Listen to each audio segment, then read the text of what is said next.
स्वाभाविक ब्रह्मचर्य का ह्रास होना और स्वयं ब्रह्मचर्य का नाश करना, इन दो बातों में भेद है। अपने हाथ के द्वारा कोई क्रिया या किसी कुसंग के द्वारा कोई क्रिया ना हो, और स्वाभाविक ऐसे तो जैसे दाल में उफान निकल जाता है, ऐसे वो वीर्य का उफान होता है, ना कि वो ब्रह्मचर्य नष्ट माना जाता है। अगर कोई क्रिया के द्वारा नष्ट कर रहे हो तब तो फिर आपको रुकना ही होगा, और उस स्वाभाविक स्थिति के लिए जैसे 2 किलोमीटर दौड़ लगाओ, 2-4 लीटर पानी शरीर को, जो पेट साफ रहे, नस नाड़ियों से गर्मी शांत रहे, नहाने के समय उदर में ज्यादा ठंडा पानी ऐसे डाले, कुछ देर प्राणायाम व्यायाम करे, सात्विक आहार करे, गंदी बातें न सुने न देखे न। तो मुझे लगता है ब्रह्मचर्य बच्चा पक्का हो जाएगा। अपने हाथ से अगर ब्रह्मचर्य नष्ट किया जाए तो फिर अभ्यास बन जाता है, फिर वो अभ्यास कसम खाने पे भी नहीं छूटता। यदि ऐसी कोई गंदी बात है तो उसे छोड़ना ही आपको पड़ेगा। उसके लिए कोई जादू तमाशा तो आता नहीं, आपको नियम लेना पड़ेगा। देखो आपको ग्लानि तो है ही, तो आप उसका सुधार करने के लिए, मुझे लगता है कि स्वाभाविक ब्रह्मचर्य 6 से किसी को ग्लानि नहीं होती। ग्लानि होती जब नियम धारण करना चाहते हैं और फिर हम जब नहीं धारण कर पाते तब हमें परेशान। जब हम नए कोई गलत काम करते हैं तो हमारे अंदर जो सत परमाणु होते हैं वो आपको ग्लानि देते हैं, और जब अधिक असत परमाणु हो जाते हैं, जैसे कोई हत्या करता है पैसे लेके, तो उसको हत्या एक व्यापार नजर आता है, तो उसको कोई ग्लानि नहीं होगी, आके शराब पिएगा, मस्ती से रहेगा, उसको उसके सत परमाणु नष्ट हो चुके हैं। जैसे अभी अपने प्रश्न करता पीछे से कि हम जब गाली या कुछ ऐसा कट बोलते हैं तो हृदय दुखी हो जाता है। कितना पवित्र परमाणु है जो गलत बोलने पर भी हृदय को दुख देते हैं। और ब्रह्मचर्य पर महत्व न होने के कारण ऐसा होता है। ब्रह्मचर्य पर महत्व हो और बुरा लगे, फिर अगली बार हम उसको सुधार न पाए, ऐसा कैसे हो सकता है? हमको जहां से क्लेश मिल रहा है, अशांति मिल रही, वो हम कार्य कभी नहीं करेंगे, लेकिन हमको सुख मिल रहा है ऐसा आभास हो रहा है, इसलिए हम उसे करते हैं। बच्चा सुख क्या है? एक नई दाद जैसे हो जाए, खुजलाओ, बस उतने सुख मात्र के लिए अपने ब्रह्मचर्य का नाश कर रहे हो। उसको थोड़ा रोकना होगा, थोड़ा सहना होगा। उसको रोकने सहने के लिए नाम जप और आसन, जरूर आसनों में बैठना, क्योंकि ब्रह्मचर्य एक तपस्या है बच्चा।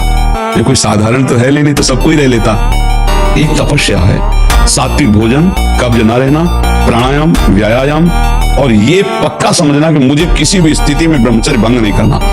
संतानोत्पत्ति गृहस्थ के लिए तो वो अनिवार्य विषय है, अनिवार्य विषय, वो तो करना ही है उसे, क्योंकि गृहस्थ धर्म में गया है तो संतानोत्पत्ति। लेकिन जब तक ऐसी स्थिति नहीं आती तब तक हम तो उसमें फिर अभ्यास तो इतना विचित्र भैया कि हमको एक साधक मिला, उसने बताया मैं करता ही नहीं, सोते हुए मेरे हाथ से हो जाता, मैं करता भी नहीं हूँ, मुझे सुध भी नहीं रहती। तो हमें पहले तो लगा कि ऐसा कैसे हो सकता है, फिर चिंतन में आया कि अभ्यास के द्वारा हो सकता है। अभ्यास, गलत अभ्यास हमारे जीवन को नष्ट कर देता है। तो क्या हम सही अभ्यास से धीरे धीरे गलत अभ्यास पर शासन नहीं कर सकते? कर सकते हैं, पर क्या होता है, हम अब इसका अंदर से समझो। आपको जब मन गलत सलाह दे रहा होता है तो उस समय आप सावधान नहीं होते। उस समय आप सुखद वृत्ति करके और आप मान लेते हैं कि इसमें सुख है, और फिर जब क्रिया हो जाती है तब आपको होश आता है। फिर आप मन से ग्लानि करते हैं कि यार मैंने क्यों किया, मैंने तो नियम लिया था अब ऐसा, पर आप उसे सुखद मानते हैं। अंदर एक शीतलता सी दौड़ती जब वो बात आती कि यार सुख है इसमें, भाई यही सुख की भावना ही नष्ट करती। भगवान ने काम पर विजय प्राप्त करने के लिए यही बात बताई, वैराग्य और अभ्यास के द्वारा भगवत नाम जप, सत्संग सुनना, भगवत चरित्रों का पढ़ना, आसनों पर बैठने का अभ्यास करना, प्राणायाम का अभ्यास करना, सात्विक भोजन पा, ब्रह्मचर्य रहने के लिए तपस्वी जीवन चाहिए बच्चा। तो स्वाभाविक ब्रह्मचर्य नष्ट ना हो, इसके लिए आपको अपने हाथों पर शासन करना होगा।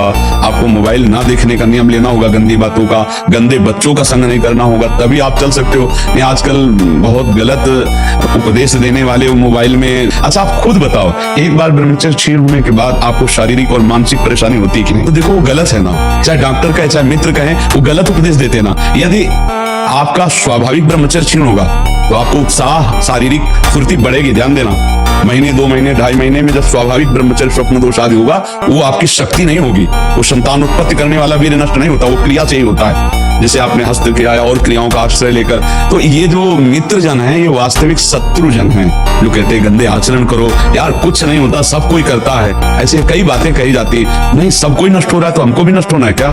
10 लोग गलत हैं तो क्या सिद्धांत हो जाता है क्या? ऐसा नहीं। देखो जहां से हमें सदुपदेश मिले। अच्छा हमने कभी ऐसा नहीं कहा होगा कि तुम यहाँ आओ ही नहीं, तुम जहां हो वहीं से सुनो और अपने जीवन को सुधारो।